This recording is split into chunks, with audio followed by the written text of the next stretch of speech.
Welcome, and hopefully we're having a good Friday here.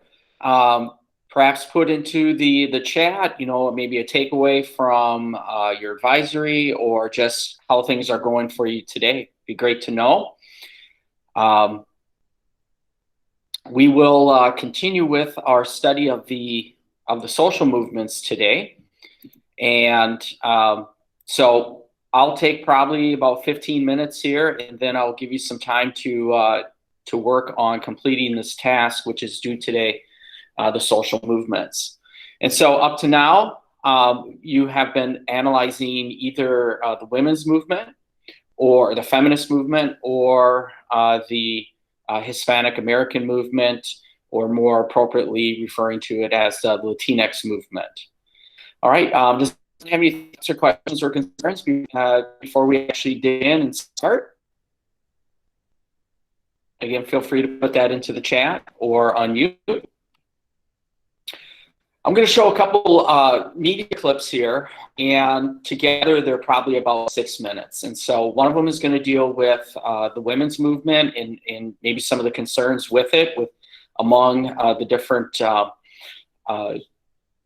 factions inside the women's movement, and then also taking a look at this idea of identity politics that begins to emerge during this time period, and more specifically looking at a political action group that will form inside the Hispanic American movement as well. So let me queue up these video clips here, and then look for some takeaways.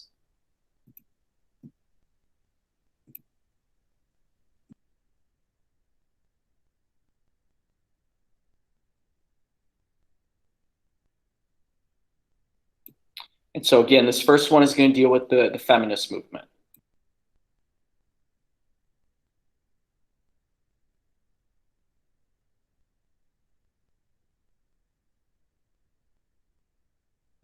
From the Weeks case, now moved on to other important victories, including the end of segregated help wanted ads and male-only clubs and restaurants. But the organization and the movement itself were limited, concerned largely with the travails of white, middle-class women.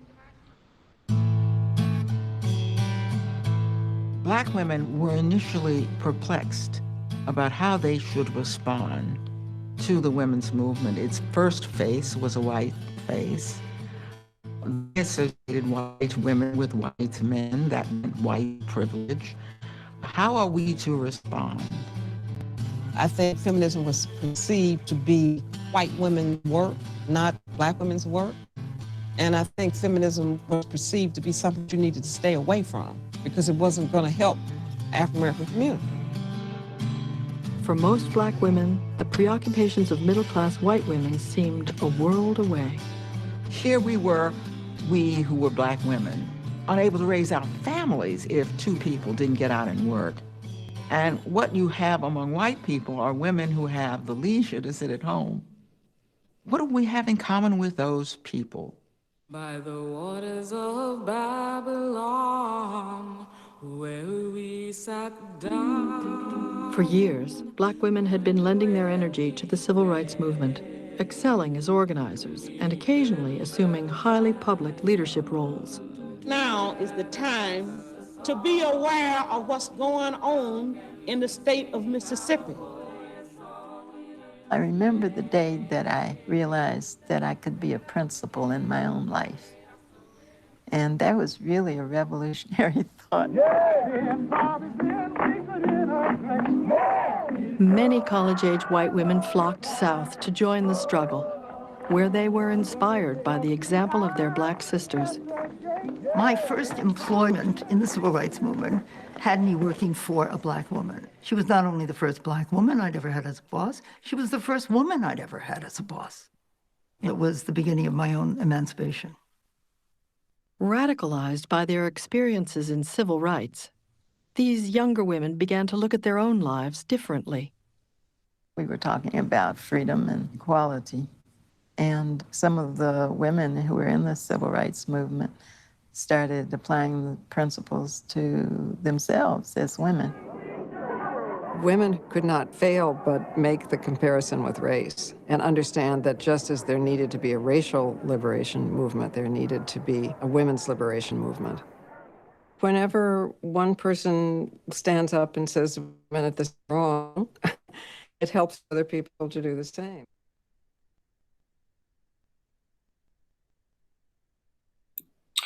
All right, before we talk about that clip, I will cue up the next clip, and that's going to focus more on, again, this identity politics that begins to emerge, and in this case is going to emerge inside the Hispanic American movement.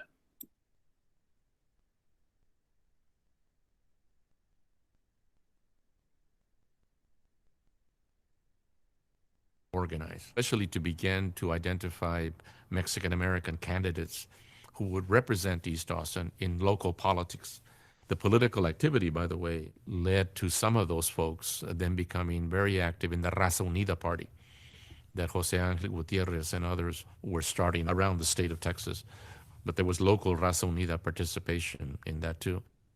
So then, I'm no longer working to organize Mayo chapters. Now we got to govern. So we create the Raza Unida Party, January 10th, 1970. We wanted to use these campaigns for state office as a way to promote change for improved representation of Mexican Americans in the Democratic Party. The enthusiasm that came forth out of that was primarily out of the gubernatorial campaign. Ramsey Muniz was the candidate, and the charisma that he possessed. Everywhere we go, a donde vamos, our people are awakening and their eyes are opening. The Raza Unida Party was something that gave people a lot of hope, and it educated a lot of people of their rights to vote and the importance of voting and how people who cared about community and who looked like us could actually get into political power and make changes. The split between those that went to Democrats and Raza Unida, we were friendly, but we didn't think the same. We had two different points of view politically. And two, it was all men. Margaret Gomez was really one of the few, to run, but most of them were men. In Raza Unida, you'd look at any platform and there would be at least half women, and in some cases more women. We all are walking toward the same goal. It's just different paths. And sometimes we do differ. Sometimes we run against each other. The Democratic Party started reacting to what we were doing and, like I say, opening up more, which attracted more Raza. Our people wanted to have a feeling of belonging, and if that acceptance was there, they were going to be part of that. To this day, I still consider myself Raza Unida, and even though I might vote Democrat, in my heart, I'm still Raza Unida. The party didn't do very well in the 78 elections. They were very impressive with their voting results in 72 and 74, but not in 78. It dissolved also because of very serious attempts to undermine the party. These attempts involved law enforcement officials who brought drug charges against some of our candidates. Some of those cases may have been justified. In some cases, the charges were not. So it dissolved.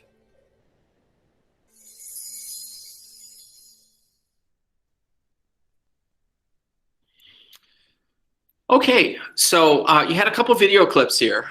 Do we have any reactions to those particular video clips of any of the messages that were mentioned, whether it was in the one that deals with women in the civil rights movement and the formation of the party?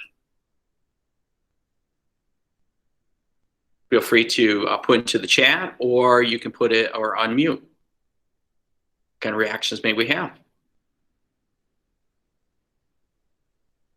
And this can also spill into just what are we, some early lessons or takeaways from the social movement activity that you're learning.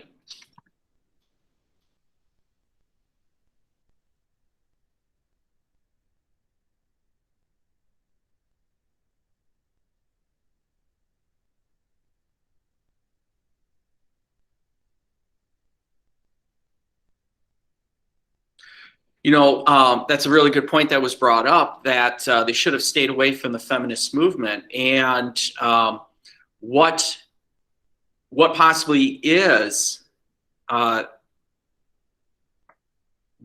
would they potentially want to stay away from the feminist movement? I think it's a good point. Again, feel free to put it in the chat or unmute. For African Americans, why might they, or it could be women of color might want to stay away from the feminist movement?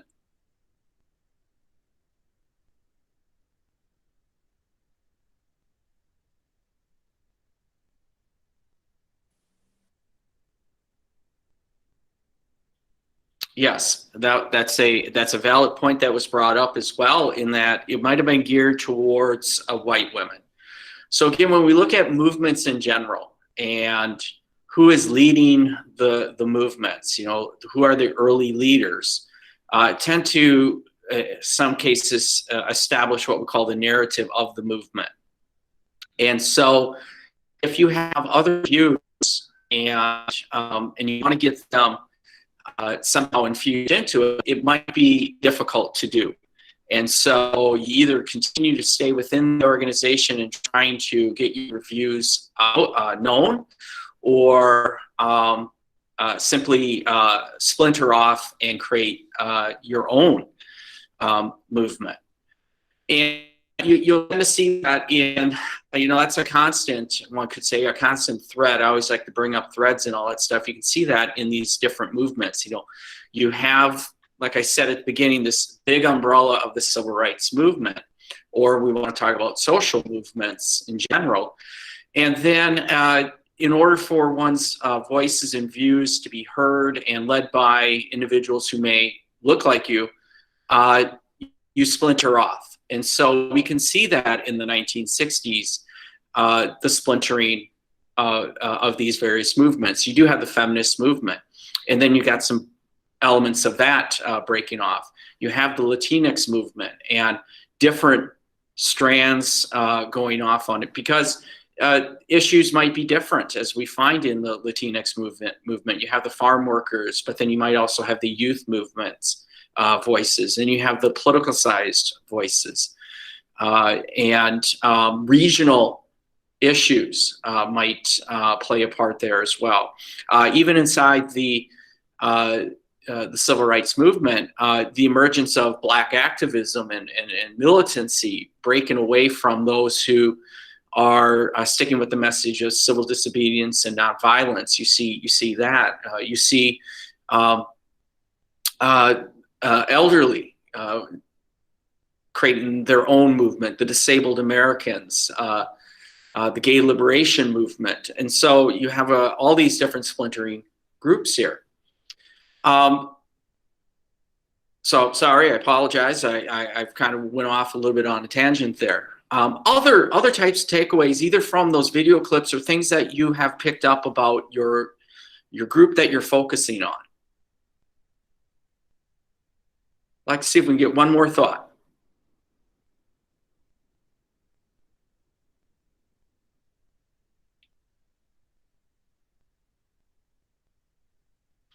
Is the mainstream political process, are they responding to what the feminists or what the Hispanic Americans are doing? Have you seen if they're responding?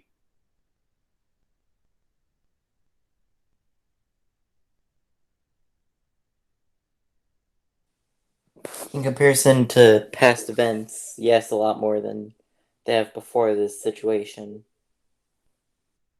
Okay, so you see a little bit more response from the political process. Okay, mainstream politics. I think there was a good point. I think there was a good point that was brought up in when they were talking about the La Rabanita Party being formed, and that it was an independent party. It was a third party that was being created here. And sometimes they did run as, party members, or they ran as Democrats identified with one of the mainstream political parties, Democrats or Republicans. Pretty much what you're looking at is they're willing to work with within the system and outside the system to try to get their agendas passed, and they'll have some success again, maybe locally, regionally, and perhaps nationally. Hopefully, as you're looking at again that indigenous activity we've done and this current one that we're working on, social movements, perhaps maybe you can see some modern day connections as well. To how these organizations have started and the issues that they're bringing up and their methods on how to get the voices and agendas being heard.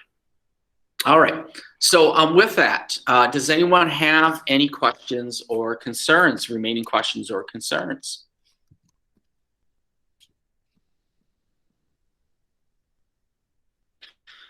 All right, so again, preface that I do know that, and I want to make you aware that the social movements activity is due today, Friday, 11:59 p.m. And I would like you to get used to the idea that there's a deadline and meet that deadline.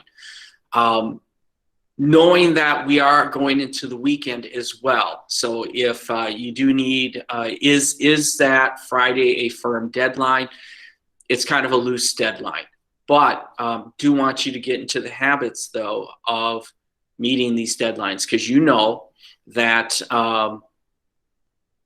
we move on to the next task, and you don't want to have a lot of things hanging out there that you have to complete. So really make a good effort to try to get this social movements activity completed today.